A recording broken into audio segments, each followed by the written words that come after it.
Alhamdulillah. Okay, so you know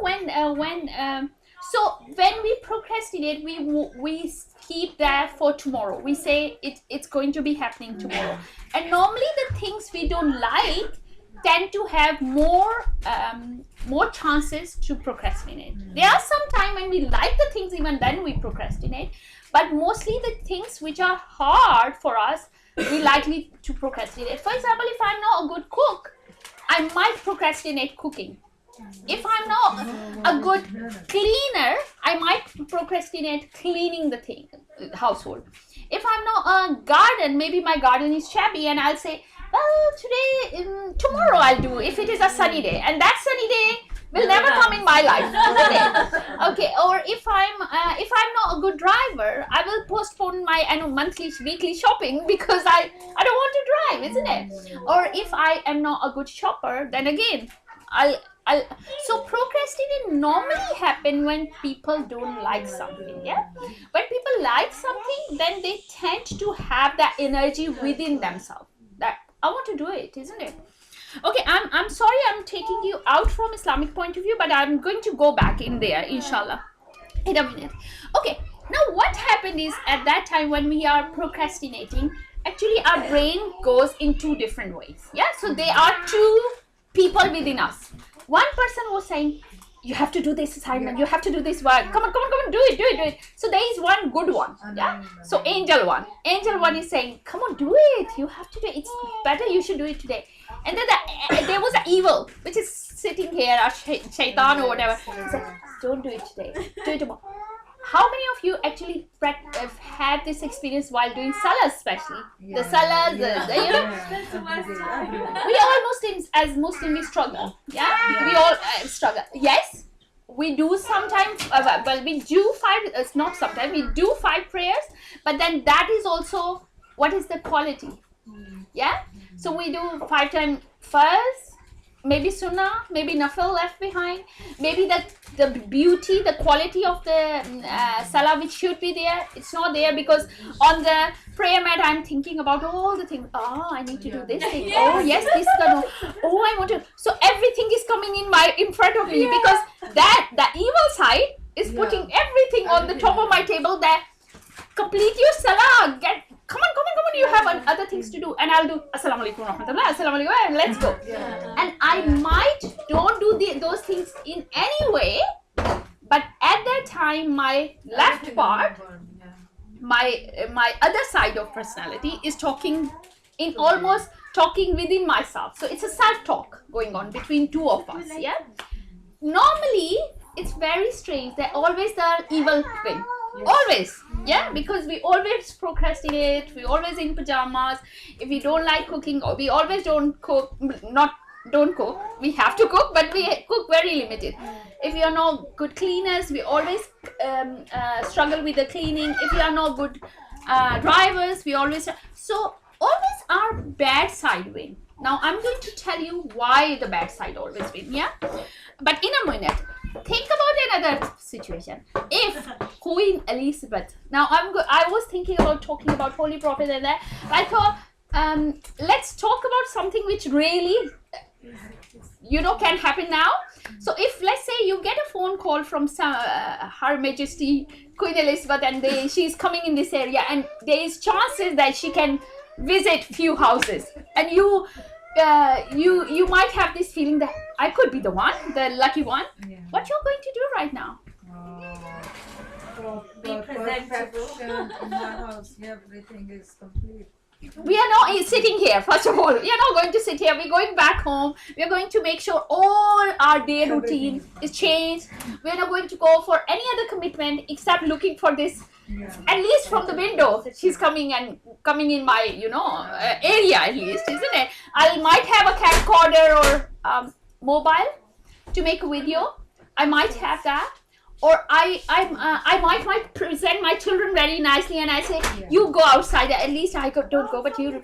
So there is something which we will do according to the situation, isn't it? Yeah. We'll change our routine. And what do you think? Do you think you will procrastinate in that situation? No. How many of you think that you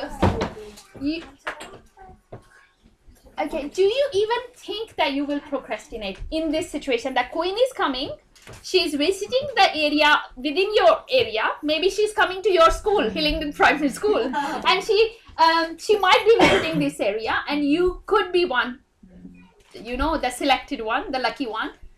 Would you even 1 second procrastinate? You will make sure everything will be on the top of each other.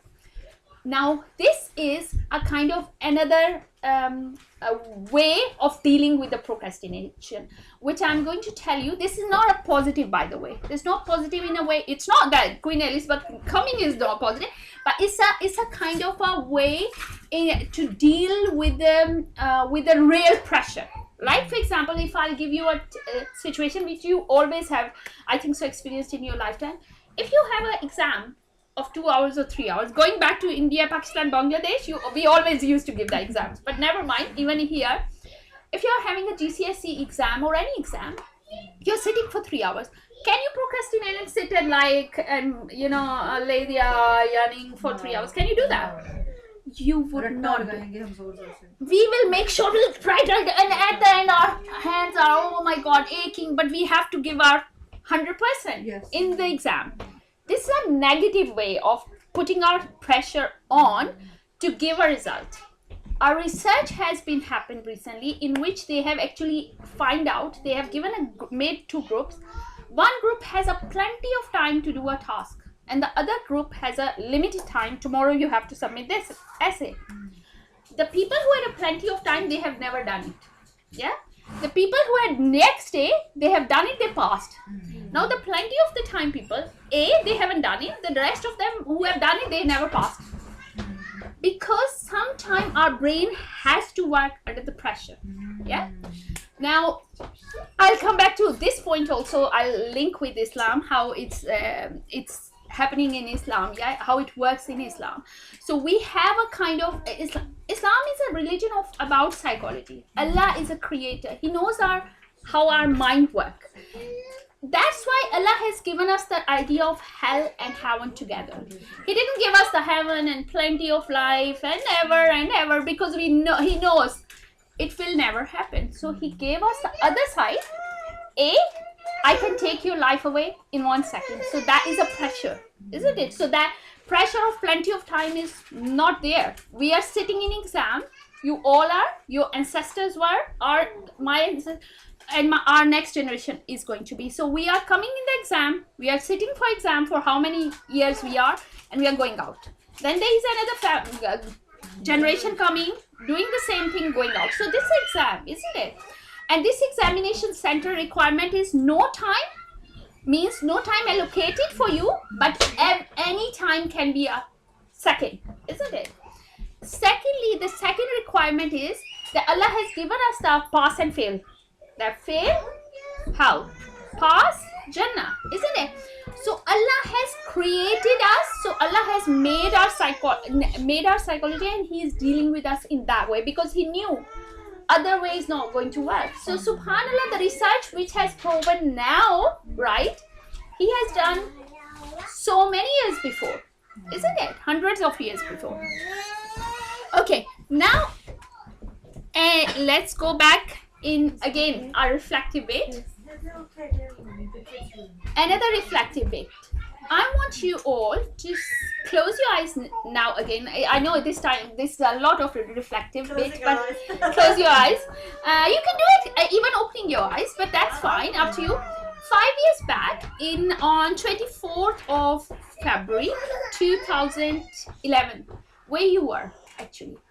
Not exactly on 24th of February, but 2011, where you were in your life, yeah? Or somewhere maybe in February 2011, where you were. Just have a look, see what was going on in your life in 2011. Were you in the same situation? Were you in the life in the same situation? Was your life in situation was the same?